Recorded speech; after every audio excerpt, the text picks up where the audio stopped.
mga bay, mga day, say hi, at kaway-kaway. Simula na ng masayang kwentuhan kung saan ibibida natin ang buong kabisayan. Bisaya Gyud! Bisaya Gyud! Bisaya Gyud! Good vibes ang hatid ng bawat talakayan. Kaya mga kababayang Bisaya, tara na't mag-good time! Good time!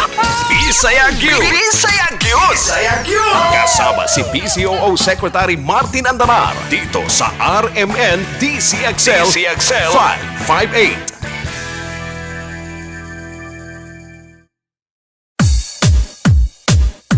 Mayong adlaw sa tanang Bisaya, sa Luzon, Visayas ug Mindanao karong adlaw sa Sabado, January 25, 2020. Uban nimi ninyo sa usa ka oras nga serbisyo publiko diri sa programang Andam mohatag og tinuoray og kinasing-kasing na tabang sa tanang Bisaya. Kini ang Bisaya Gyud diri sa DZXL 558 RMN Manila. Ako inyong higala, Presidential Communications Secretary Martin Andanar. Bisaya Gyud! Bisaya Gyud! Bisaya Gyud! Kasama si Secretary Martin Andanar dito sa RMN DCXL 558. Kung inyong nahinumduman katong niaging semana nangayog tabang diri sa Bisaya Gyud ang atong amigo nga si Willie Rondina nga tubong Compostela Valley nga sobra na sa usa ka tuig nga gaantos in town sa gahubag niyang BTS tungod sa naitabo sa iya vehicular accident. Tanaw nato karon kung unsa nay update sa atong gihimong pagtabang sa atong amigo na si Willie Rondina.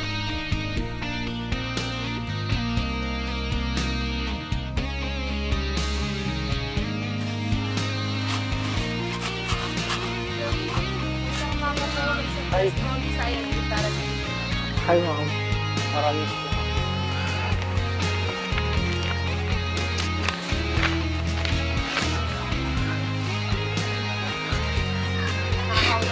Yes, finally. Thank you. Maraming salamat. Nakakauwi na rin ako sa wakas. Daghang salamat sa Bisaya Gyud Team, sa inyong pagtabang sa akua at sorpresa sa akuan ni karon. Wala ko ika-istorya, speechless jud ko kaayo, sobra sa mga Bisaya Gyud Team nga naghimo aning programaha, labi na kay Sir Martin Andanar. Thank you kaayo Sir Martin kasi natabangan ko nimo. Isa na rin sa paraan si Greggy Eugenio na nagamit at ang team, ng buong team po ng Bisaya Gyud Team. Daghang kaayong salamat. Di ko ni makalimutan sa tibok na ako kinabuhi hangtod sa ako ang pagkawala, mga matayog. Sobrang thankful ako.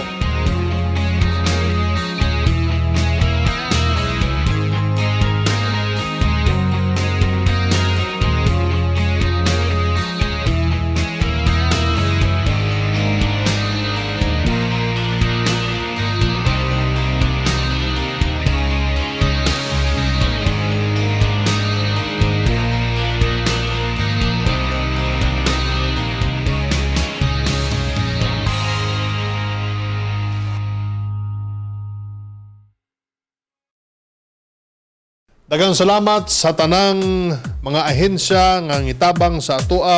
Salamat pod President Rodrigo Roa Duterte ug salamat pod Senator Bong Malasakit.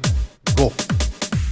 Bisaya Gyud! Bisaya Gyud! Bisaya Gyud! Kasama si Secretary Martin Andanar dito sa RMN DCXL 558. Balikta sa atong programang Bisaya Gyud sa pagpadayon sa atong paghata og tabang sa atong mga higalang Bisaya ang iduol sa ato si Tatay Narciso Paredes, 68 anyos, tubong Bae City, Negros Oriental, pero dugay na nagapuyo diri sa Quezon City.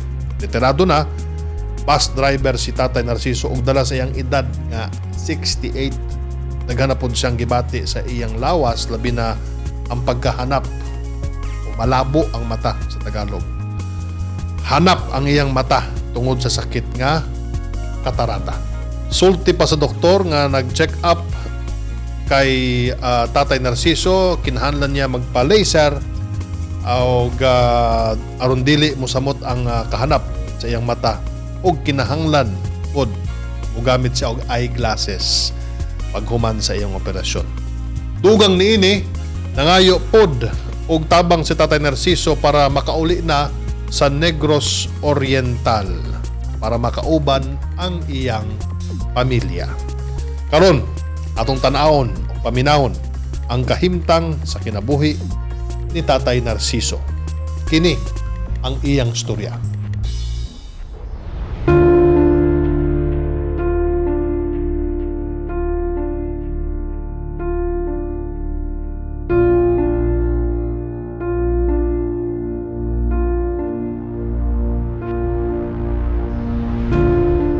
Ako, siya may diabetes. Diabetes, Ang mata, akong mata, madugay, sige ko, Hangad. hangad ko, magsakit akong ulo. Yeah, para makuan ko kanang malipong. mabuyod ba siya? Hindi na nakakita, Tay? Ah, Hindi na makakita? makakita, hanap. Hanap akong panglantaw. Ikaw, Nay? High blood lang. High blood, pero naapod gyapon ko'y kung ano raga puti ba sa akong mata kaning ingon pa sa doktor sa Tala Hospital. Dili daw to maliser o kay di man katarata. Kahigon lang daw to. Si tatay po, nagpa-check up na kayo, Tay? Mata? Kuan po, operahanan po. Hindi opera laser. Oh, laser. Laser. Sinabi. Dugay-dugay na akong pag-antos ani. Halos. Hindi niyo po napagamot, Tay. Ah, Hindi niyo po napagamot. kuan lang kanang usahay ba. Wa may kakuan katong pagtulo lang katong nasa butika. Sa una na ay drops. Mahal naman kaayo karon ang drops. 400 kapil. Unang wala na nahulong na iyang drops. Sa una na pa siya drops. Tay, si tatay po, dating bus driver, sir. Oh, Wala na po kayong trabaho pareho na ngayon. wala na. Ano po ang pang-araw-araw niyo, tatay? Ang kuan, magtinda na lang may og potoseko, utap, Chicheria. chichirya kanang fish cracker, Mangangkat mi usahay. Kuan. Bibingka. bibingka. Magtinda may araw-araw. Pagkahurot, iuli tong gamayng tubo mo, yung mong pang konsumo. Gusto unta nako kung kinsa man tong mga mamon og mga kasing-kasing nga makatabang sa ako ang problema sa pagpaupira sa akong mata kay ang akong mata ko ano naman kanang hanap na akong panglantaw, ma'am. Hanap na. Kinsa may ano rin maluoy na mo. Tawato na ako. Nga kanang kinasing-kasing lang nga pagtabang. Moro na akong ipanawagan sa mga katong mga tao nga adunahan. Ang panawagan ko nga, makauli mi sa probinsya. Kay, dugay na akong wala makita ako ang suon. Naapon may gamay ditong luna, matrabaho na mo kaysa dire. Wala mong good mi kuan yun nga trabaho, wala mi kita nga insakto. Dito sa probinsya, makatanom-tanom ta sa mga garden-garden, na kay mautan-utan, dire wala gyud kay mautan. Palit sa palengke. Sa probinsya, magtanom ka dito mga amuting kahoy, mga kuan nga saging. Pagka pila ka tuig na anak ka, na pila ka bulan, makaunod na ang mga tanom nimong kamuti. Dire wa gyud kanya apan mi diri sa kuan nga area. Ato nang nahibalaan ang istorya ni Tatay Narciso o karon naa ang iyang asawa na si Lea Paredes sa pikas linya para atong interbyuhon may tungod sa problema sa iyang asawa na si Narciso nga gusto nang magpatambal, matagaan o kasulbaran. Bungol mangkod kini si Tatay Narciso, so si Lea atong kastorya. Nay Lea, maayong adlaw kanimo. Opo, sir. Kumusta naman si Tatay Narciso? Ang istorya manggod sa buhay ni Narciso Paredes na kuan ni siya, usama ni siya ka-driver, nga kuan karon nga medyo may edad na 68 na god, ang iyang mata hanap ng kuan, kaya na di na kayo siya mag-drive kay hanap na daw iyang pananaw ng gusto niya nga maopera ang iyang katarata, sir. Okay. Kana bang duwa ka mata hanap na gyud wa ang gay makita? Nailea. Kadungog ka? Oo, sir. So hanap na gyud iyang mata, no? Hanap na gyud. Malabo na sa Tagalog, malabo na ang mata niya. Oo. Unsa may sulti sa doktor nay? Oo, nag-check up na siya sa doktor. Daghanan nag-check up ana. Naabot na galing ni Stala pa-check up sa iyang mata. Wao lagi advice sa doktor nga ipa-opera talaga, ipa-laser. Laser. Dahil mukalat man gud daw ang kuan sa iyang mata o dili ipa-laser. Munang gusto niya nga ma-laser ang iyang mata para klaro po siya og tan-aw, dili hanap iyang pagtan-aw.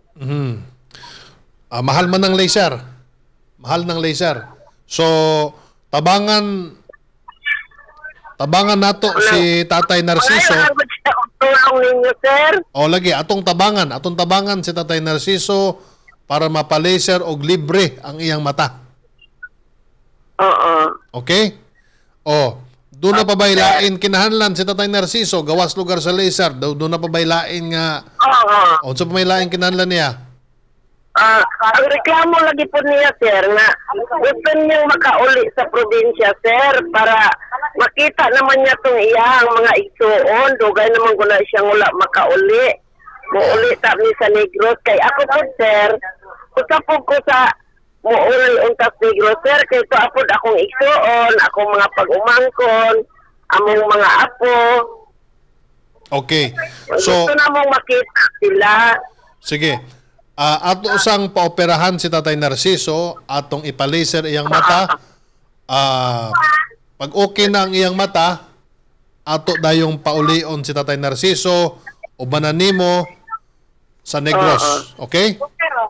Akong storyahon si Senator Bongo, akong storyahon si Presidente Duterte para matagaan mo og libre na operasyon, laser, og libre pod nga pamasahe pa uli. Okay? Okay, sir. Sige, ingnalan si Tatay Narciso na ayaw kabiro kay naadiri ang programa nga Bisaya gyud para motabang niya. Okay, nay? Okay. Salamat po kaayo, sir. Okay, mo ko to si Nanay Lea, ang asawa ni Tay Narciso.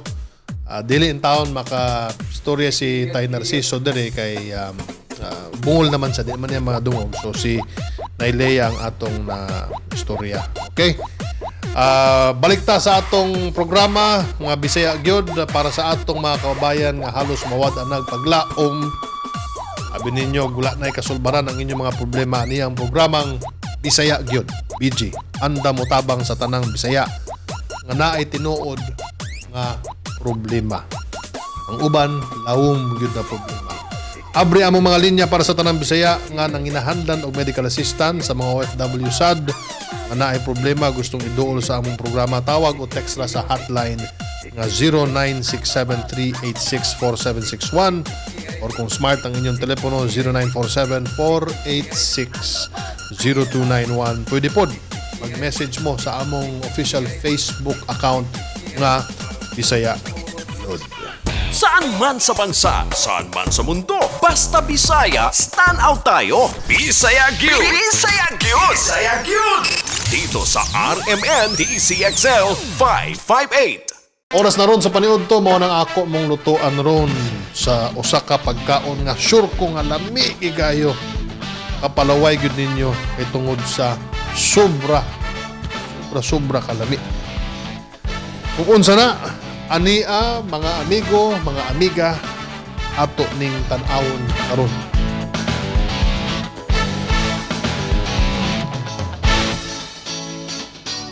Mayong buntag sa inyo tara mga Bisaya. Ako si Chef Joey Disales.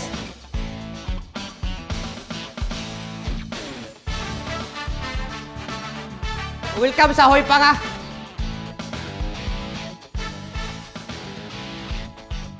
Isa sa among mga specialty, sinuglaw. Ang tawag sa sinuglaw, duha, nailoy, o sinugba na lepo. Ang mga ingredients, una, kalamansi, juice, asin, asukar, paminta, sibuyas na pula, luya, pipino, radish, sili na haba, tapos spring onion, ang suka. Ipakita na ako kung saan siya paghalo o butang. Una, ang limpo, loin, kalamansi juice, asin, asukar na gamay lang, paminta, sibuyas na pula. Unya ang kwan, luya, og pipino,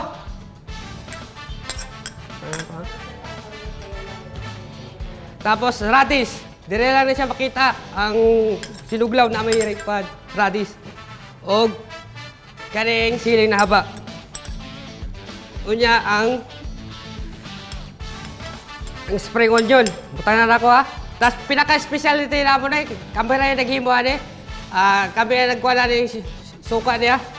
Kinilaw sauce sa suka ahoy pa ka.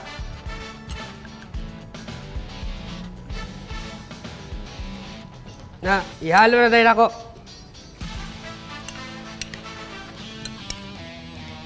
Unya, tilawan na ako kung lami na.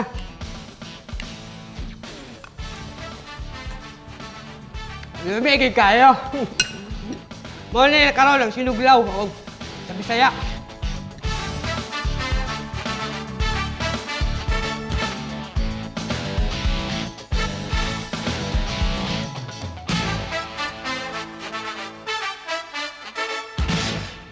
Mao nang akong giluto nga sudan para ninyo mga higala, hinaot nga nabusog mong tanan sa perti jud kalami nga pagkaon, sudan pa lamang lami na, busog na. Pwede mo tanaw mo, minaw mo, pero namoy kanon para sudan, tanaw mo, tas kanon. Kung wa mo'y budget. Okay, TikTok of the week tayo. Ni anata karon sa TikTok portion nga maghatag natog kalipay, kalingaw o magpagaan sa atong mga kasing-kasing roll VDR. Don't stop, make it pop, DJ blow my speakers up tonight. I'ma fight till we see the sunlight. Tick-tock on the clock, but the party Dapat dili ka manghilabot sa amua kay dili ni imong kwarta kundi para sa amua sa katawhan. Wa mi na mirhisyo sa inyo. Go ka pa! Way sirado! Ayoko sana na ikaw ay mawawala. Mawawasak lamang ng aking doho. Hello, it's me. It's me. Kalimutan mo na yan, sige maglibang. Huwag kang magpakahibang, dapat ay tawa lang. Problema sa lalaki dapat dininda. Hayaan mo silang magabo sa'yo, diba? Sabi ko naman sa'yo lahat. Padayon ta sa atong programang Bisaya Gyud. Now, original Bisaya music sound trip na tayo. Patukaron nato karon mga higala ang usa ka kanta nga gi-compose ni Charles Celine ug naay titulo nga Why Paglaom. Let's hear it. Saan man sa bansa, saan man sa mundo, basta Bisaya, stand out tayo. Bisaya Gyud! Bisaya Gyud! Bisaya Gyud! Dito sa RMN DCXL 558.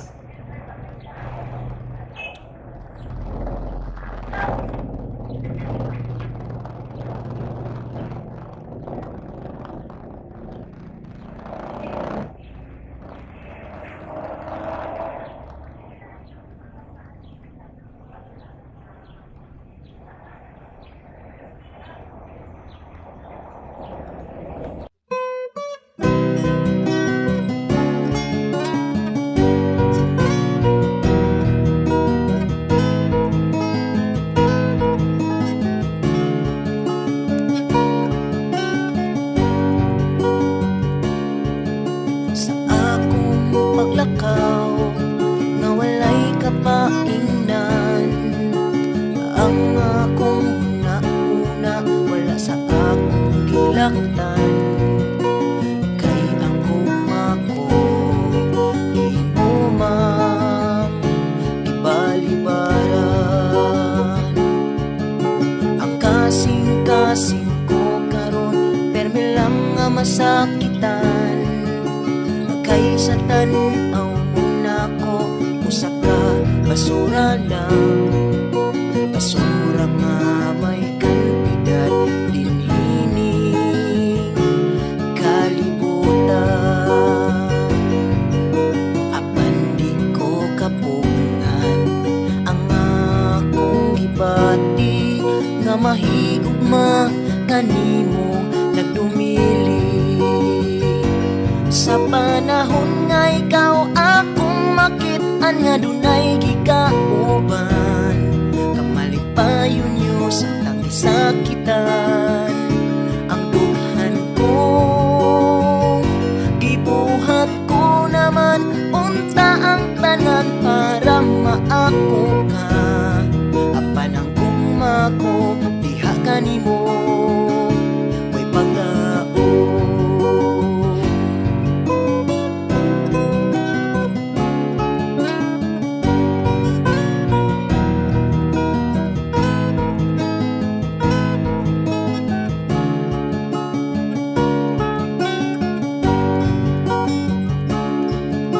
Dinhining maong pangpang sa ubos nagpanglantaw. Sa kahait sa mga dugong bato nga pwedeng utapos ka na ako. Apan ako nagduha-duha magpakabuhi umuambak ba.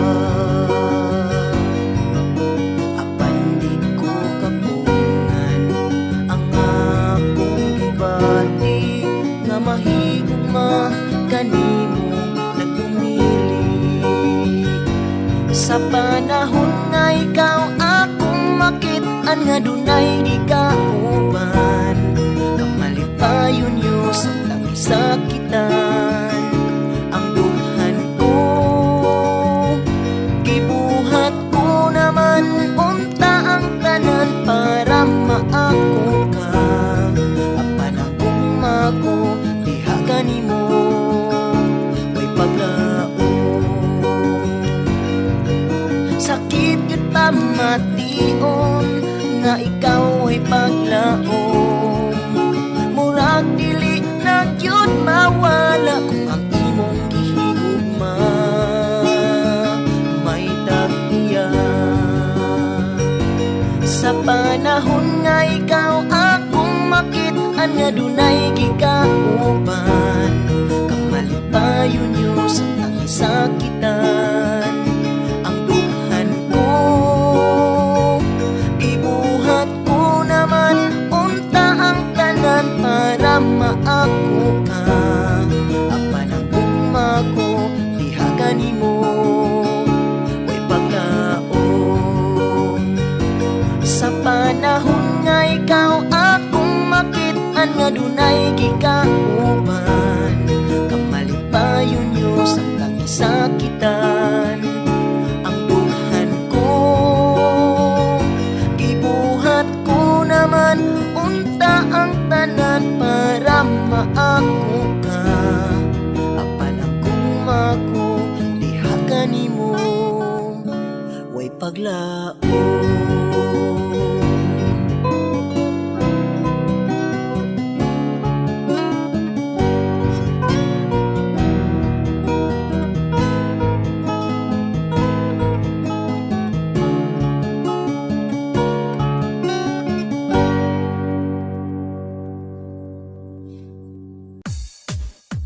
Lahi ra gyud ang mga Bisaya. Sama ninyo o sama nako. Bisag asa nimo dalhon, mugawas gyud ang tinuod nga talento. Bisaya gyud. Magkita-kita ta usab sunod Sabado para sa atong bagong episode rilang sa Bisaya gyud sa DZXL 558 RMN Manila. Ako ang inyong tinuod nga higalang Bisaya, Secretary Martin Andanar ng Presidential Communications.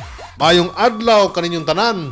God bless. Bisaya Gyud! Bisaya Gyud! Bisaya Gyud! Tambayan ng mga proud Bisaya. Pag-uusapan ng mga bagay-bagay, buhay-buhay, pati na rin tagumpay ng ating mga kababayan sa kanilang larangan.